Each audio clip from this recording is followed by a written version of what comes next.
Welcome student. तो आज हमारे पास में OTPT टेस्ट है जिसका ना हमको स्टैंडर्ड देना है ना उसका कैलिब्रेशन देखना है, क्योंकि ये जो OTPT टेस्ट है ये फिक्स फैक्टर पे चलता है। हमारे पास एक्यूरेक्स है, एक्यूरेक्स PT और एक्यूरेक्स एक्विलाइव 8112 प्लस की machine, same reagent same machine.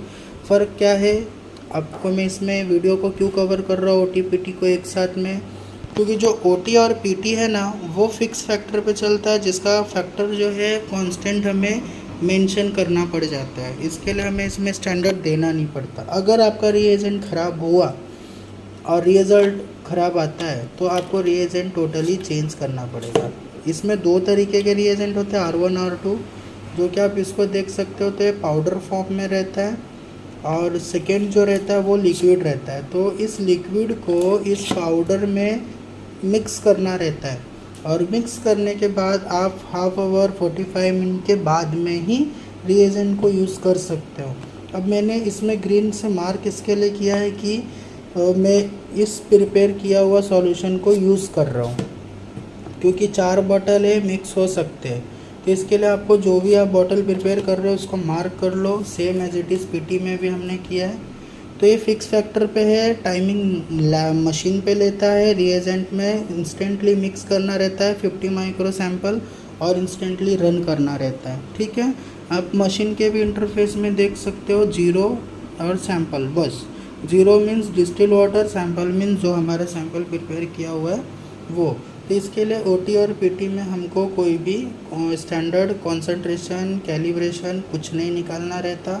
अगर कभी रिएजेंट आपका ख़राब हुआ तो पेशेंट का लेवल जो है बहुत ही ज़्यादा पंक्चुएट होगा, जिसका हम क्रॉस चेक या तो अदर लैब से करेंगे या तो NABL किसी लैब से हम उस पेशेंट का सेम सैंपल को क्रॉस मैच करेंगे। पेशेंट अगर कहता है आपने कल ब्लड लिया आज इस ब्लड से करो, तो दोनों ब्लड का रिएजेंट जो लेवल है वो हमारी मशीन पे चेंजेस आएंगे, तो बाहर के भी लैब पे चेंजेस होना नॉर्मल सी बात है। तो इसके लिए जो मशीन आप टेस्ट किया आपका रिज़ल्ट आया, पेशेंट रॉन्ग बोलता है, सेम एज इट इज़ उसी सैंपल को आप स्टोर करके रखो और फिर उसके बाद आप उसे किसी बाहर के लैब से क्रॉस करो। नहीं तो फिर अगर आपके लैब में कैमरा हो और आपका मशीन का डिस्प्ले कवर होता हो तो फिर आप प्रॉपर फुटेज के साथ में काम करो। ठीक है, तो ये हमारा OT और PT का डिस्क्रिप्शन है, जो कि स्टैंडर्ड और कंसंट्रेशन कुछ नहीं है। आपको एक अच्छा ट्रेनी वाला जो टेक्नीशियन रहेगा वही प्रॉपर इसको कर सकता है, अदरवाइज़ इसको जो नए हैं वो मिक्सअप कर दिया, कंटामिनेट कर दिया, तो आपका OT और PT जो है वो ख़राब हो सकता है। तो आप इस चीज़ों पे नोटिस करना, और अगर आपको समझ में ना आए तो जब आपके मशीन पे ग्राफ बनता हो तो आप उस ग्राफ को नोटिस करना। जैसे कि मैं आपको दिखा देता हूँ, अभी जैसे हमने 0 दिया, 0 देने के बाद में क्या करना है, सेम हमें सैंपल पे क्लिक करना है और पेशेंट का सैंपल रन करना है। हमें कैसे पता चलेगा कि ये टेस्ट सही जा रहा है गलत जा रहा है, ये हमने सैंपल डाला। ठीक है, अब ग्राफ पे नोटिस करना है। ग्राफ जो है आपका अप से डाउन है, चाहे डाउन से अप जाए। हालांकि ग्राफ इसका जो बनेगा वो अप से डाउन की तरफ ही बनेगा, क्योंकि काइनेटिक मेथड है, माइनस में है। काइनेटिक मेथड रहेगा तो आपका फैक्टर हमेशा माइनस में ही दिखाएगा, तो उससे घबराने वाली बात नहीं है कि हमारा फैक्टर माइनस में क्यों गया। और तो अब 160 सेकेंड है। अब ये टाइमिंग और इसका क्या होता है कि मेजरिंग टाइम और रीडिंग टाइम अलग होता है। जो मेजरिंग टाइम है वो हमारे मशीन में जाने के बाद वो प्रोसेस चालू करता है।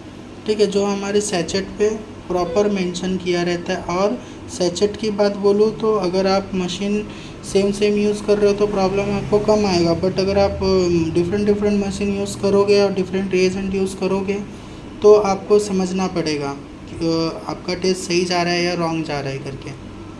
अभी 130 सेकेंड अभी तक जो था वो हमारा मेजरिंग टाइम चल रहा है। मेजरिंग टाइम अलग होता है। अब हमारा चलेगा रीडिंग टाइम। रीडिंग टाइम में अब होगा हमारे इसका रीड करेगा प्रॉपर कैसा है क्या है, ग्राफ कैसा जा रहा है। ग्राफ को हमें नोटिस करना है। ग्राफ एक स्ट्रेट लाइन में हो, चाहे तो ग्राफ इधर से बन के ऐसा है, चाहे तो इधर से ग्राफ बन के ऐसा जाए। ग्राफ पे नोटिस हमें रखना है। और ग्राफ में अगर आपको पंक्चुएशन देखने मिल रहा है कुछ ऐसा ऐसा ऐसा ऐसा जा रहा है या अप डाउन होकर ग्राफ नीचे जा रहा है, तो वो आपका रॉन्ग है। ठीक है, ग्राफ आपका कभी भी स्ट्रेट लाइन में रहना चाहिए।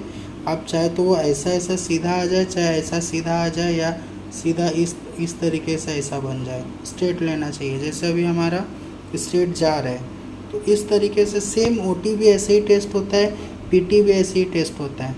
जो बिलीरुबिन है, बिलीरुबिन का भी स्टैंडर्ड फैक्टर समझना पड़ता है, क्योंकि उसमें भी स्टैंडर्ड काफ़ी ना के बराबर में ही लोग करते हैं बिलीरुबिन को। बिलीरुबिन को भी समझने के लिए क्या होता है, उसमें स्टैंडर्ड रहता नहीं है, आपको उसको भी फिक्स फैक्टर पे ही काम करना पड़ता है उसका।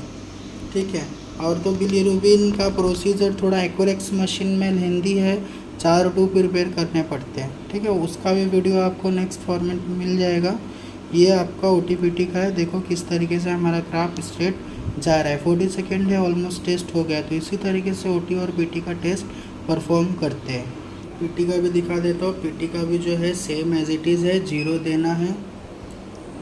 0 देने के बाद में हमें तुरंत सैंपल ऐड करने के बाद उसको सैंपल पे क्लिक करके हमें सैंपल रन करना रहेगा। हमने सैंपल में ये सीरम ऐड कर दिया है और ये हमने रन कर दिया है। इसमें भी सेम वही रहता है, फिक्स फैक्टर रहता है। फिक्स फैक्टर रहने के बाद सेम ग्राफ बनता है। 50 सेकेंड का जाएगा रीडिंग मेजरिंग टाइम, फिर उसके बाद प्रोसेस होगा टेस्ट हमारा, और फिर हमारा रिजल्ट आ जाएगा। तो इस तरीके का ही रहता है। ठीक है, और भी कुछ ऐसा इन्फॉर्मेटिव वीडियो चाहिए तो लाइक शेयर एंड सब्सक्राइब कर लें हमारे चैनल को। और कौन सा वीडियो नेक्स्ट चाहिए आप कमेंट करें। Thank you.